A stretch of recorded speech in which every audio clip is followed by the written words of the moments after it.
more Quartzsite issues, and Tater, he has no faith in his bus.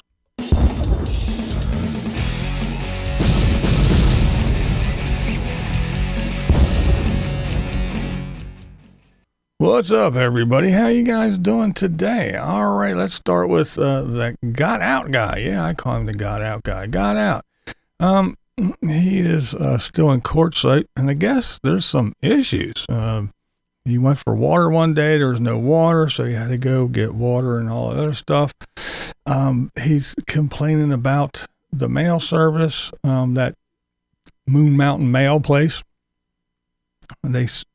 They moved and their parking lot sucks and all this other shit. And there's a few days later, they did get some water, but then the long lines at the dump station and long lines to get water. And he talks about the way that the storms and the wind just kind of blows up and pops up out of nowhere and, damages all your stuff. And yeah, it just sounds to me that, all this Quartzsite stuff and how great and wonderful and it's the best place ever. And I don't know, it even sounds like even the perfect blissful life has its issues. So I guess you really just can't run away from shit, can you? No matter where you go, there you are. And there's always some kind of issues. And I'm sure people will complain because, hey, they're paying a whole $20 a month and not a week, not a day, $20 a month. And they had to wait for water. I'm sure they'll have a fucking fit about that. Oh, where else can you actually live for that? $80 for 7 months. Whew. Sounds like a rough life to me. Now, speaking of Quartzsite, there's a new channel for me. It's Trippin Shenanigans. Yeah, they kind of break the silence here, and they talk about Quartzsite and pretty much the way people really act. We try to go places with the least amount of drama, and that's why we're making the choice not to go back to Quartzsite. Yeah. We'll be in the area, we'll be in the Arizona area, but it won't. Yeah, they're not going back to Quartzsite, and they got some good reasons, actually. It's a pretty good video. It's like 25 minutes long, but there's a lot of info in there. They tell lots of stories, and they explain a lot. And, I mean, now, when the Tater made his Quartzsite toxic video, of course, everybody jumped to, oh, no. It's quiet. It's peaceful. No one does anything. This violence and drugs and people screaming and doing, no, that doesn't happen. I mean, it's better than you people in your gated communities. It's just perfect. It's quiet. There's nowhere else I'd rather be. It's the perfect place on earth. Well, yeah. And I said it's bullshit. No, it's not some fucking, crazy place where you can't survive. It's not some wild, extraordinary, road warriors place, but it's not, this blissful utopia either. Well, again, these folks are kind of telling you the real story. They're letting you know what's going on, and they tell you some stuff, even about the YouTube meetups and things.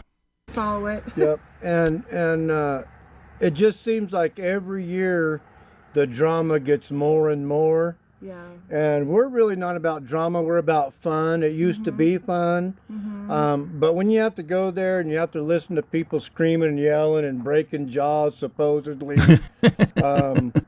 it becomes a bunch of junior high crap. Yeah, so here it started. Let's get into it, she says. He said, let's go ahead and get into it. But yeah, remember I was saying it seems like, it's Quartzsite's changing. It used to be something different. It used to be a different and a better place, and it's changing. And a lot of people, they're going to deny it, but some folks are just going to tell you the way they see it. to it. The second year, you guys, we go to the YouTube meetup by Papa Drew, put it on, and it was a blast. So we fell in love with the YouTube meetup. We were hoping to go back every year with them. And then we went to Florida real quick for 2 years. We came back and they had a couple hosts hosting it. And then we showed up and it was Q24 now.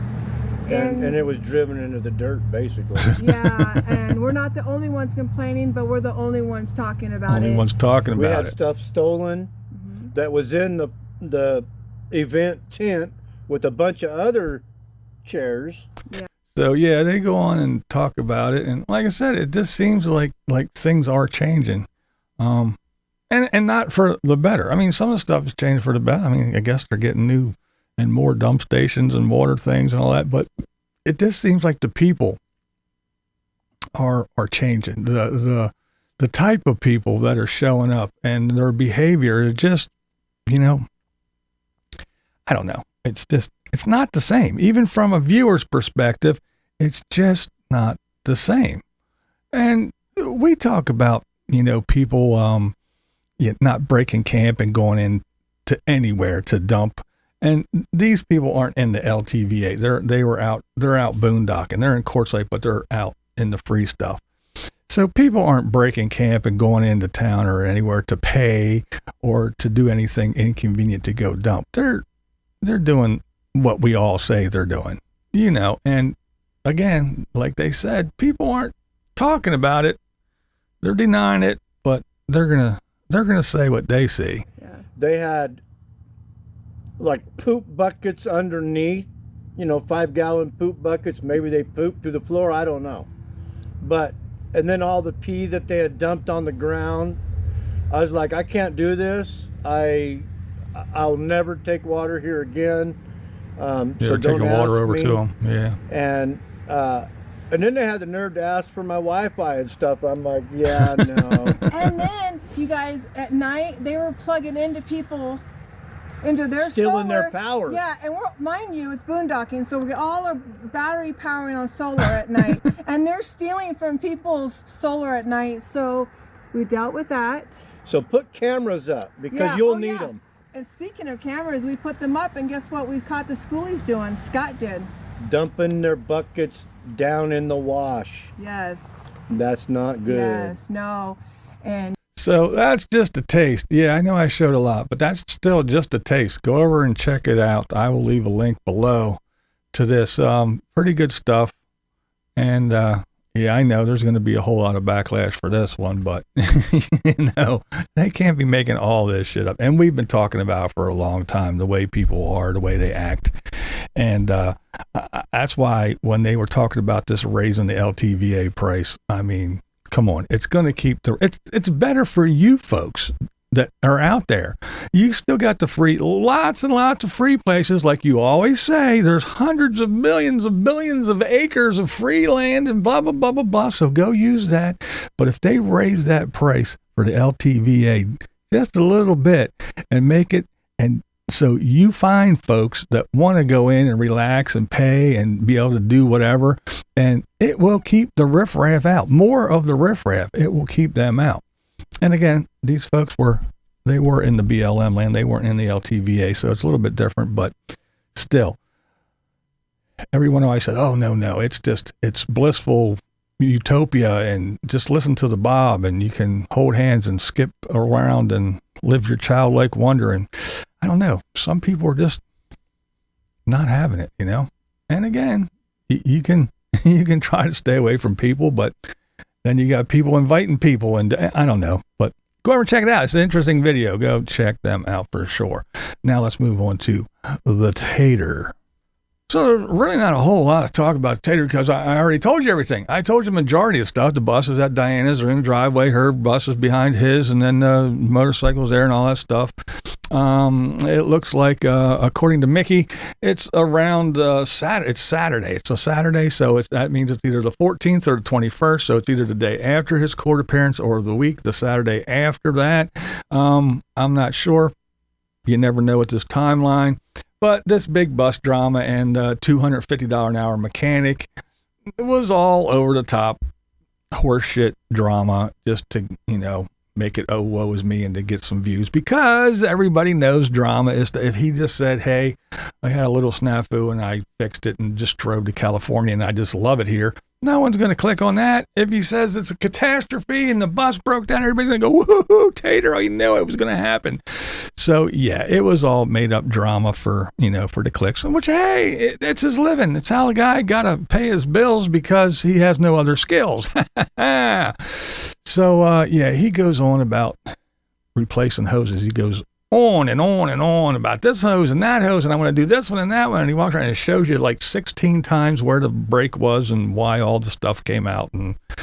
But it's all fixed because his buddy fixed it and da-da-da-da-da. So that $250 an hour for a mechanic, lasted a whole hot second and it was gone. So he's talking about freeze plugs and cracked heads. There's no, if it was a freeze plug, buddy. But anyway, moving on. Tater, he seems to be just enjoying house life. That's right. House life. The big Nomadic Fanatic. That's right. The Fanatic, who's the biggest fan of being a nomad. Yeah, he just digs that being in a house stuff. Now he's got the good old bus there in the driveway, but there's no place to dump his tank, so he's going in and he's using the shower and he's washing up and he's doing everything he needs to do with water and stuff inside. He says he's cooking in his bus, but I think that's probably horseshit too. I think that bus was probably just home for the kiddies, and he might go lounge and watch TV because Diana's kids and everybody else is in there. But yeah, I'm sure he's just the way he's talking about digging house life, and but he's gonna find out real quick. I think he's already finding out in this video that California's gonna be expensive. Places to park, food, fuel, and even that coolant he's going to need when he starts replacing hoses. It's a whole lot more expensive in California than it is just about anywhere else. And I'm sure it's more expensive than it is in Arizona, but yeah, he's going to find out. But Tater says that, you know what? Yeah, this house life is good.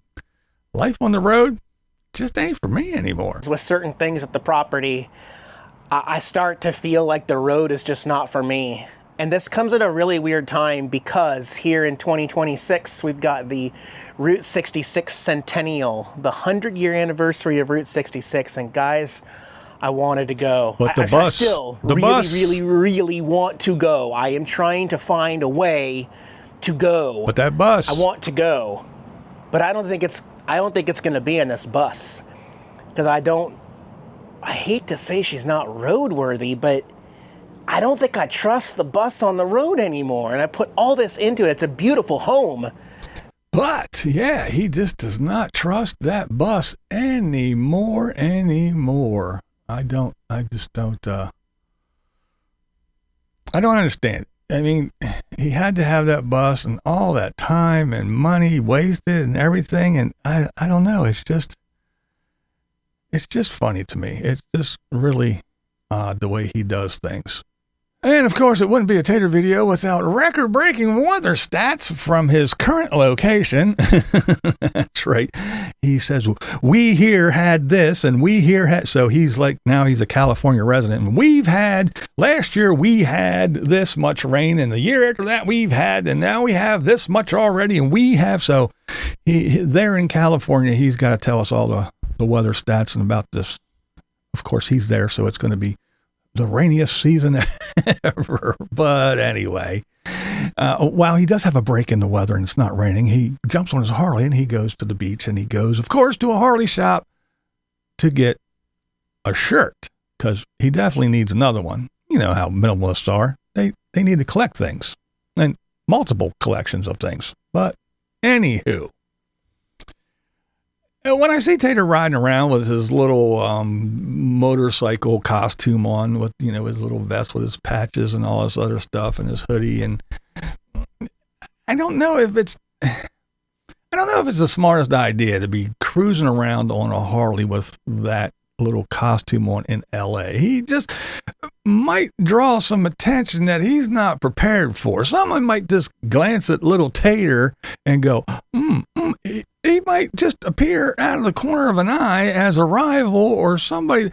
He just, I don't think he's thinking about some of this shit when he puts on his little costume and goes out and plays biker boy.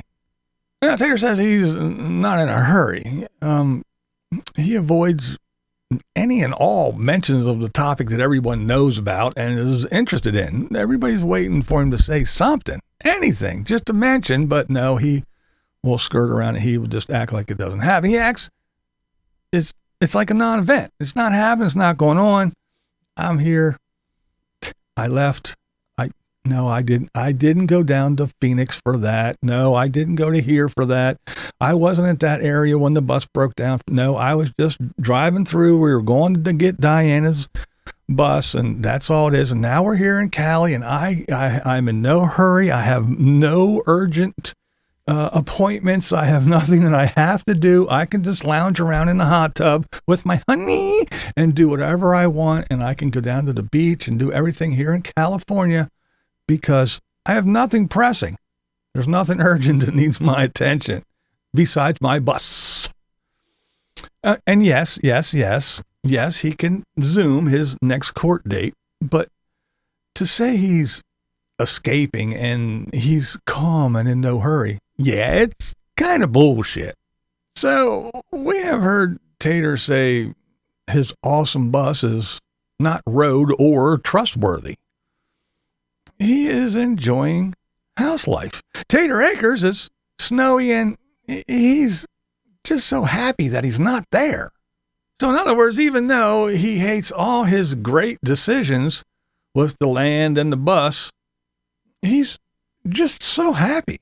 He's happy because in Tater fashion, he abandons and forgets about his choices and his problems.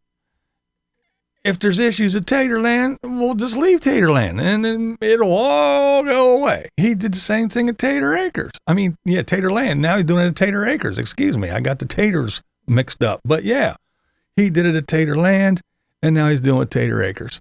If there's an issue, just run away, and it'll go away. How many times? You got to bear with me, guys. I'm having a tough time, guys. And just run away. And the bus, well, it's not roadworthy, and it just, I put all this money into it and everything. Just dump it and run away. I got this court thing. I had one court appearance. I have another one. I'm not going to mention. I'm just going to run away, run to California, sit in the hot tub, just run away and pretend I'm the happiest I've ever been on camera. But then when I need some views, I'll drum up some drama. So I can't wait to see how he gets 2 buses, a pickup, motorcycle, e-bike, and boxes back to Tater Acres. I wonder how many life-altering catastrophes will happen on that long trip home. I guess it depends on how much drama he needs to whip up this time. And now it's time for the comment of the day. That's right, and this one is... All right, I watched Rusty for a while, but he is too scattered for me. He reminds me of a kid hopped up on sugar and not being able to focus on one thing. Always wanting the next best, greatest toy. Hey, but if he's happy with the constant chaos, more power to him. There you go. I thought that kind of summed it up a little bit on the nose, and that's kind of the way I feel. Rusty's fun to watch. It's fun to see what he's going to buy and sell and trade and do next, and it's really fun to hear people's reactions when you say, well, he's going to do this, and I don't think that's going to work, and they latch on to what Rusty said. Well, he said he's not going to, and then two seconds later, well, yeah, I said I wasn't going to tow that, but I'm going to get rid of this and get a truck so I can tow this. And I know it was for sale yesterday, but I'm putting a bed in it today and we're getting all ready. So it's funny to see and hear the Rusty fans stick up for him knowing damn well that he changes his mind in 2 seconds, and you're hanging your hat on what Rusty said 5 minutes ago. It's that kind of stuff that just, it's funny to me. And like this guy said, if he's happy with the chaos, more power to him, because at 80 years old, dude, you earned it. You can do whatever the hell you want. But again, it is just so fun to watch. I'm BlindViews, and that's the way I see it. What we do here is go back.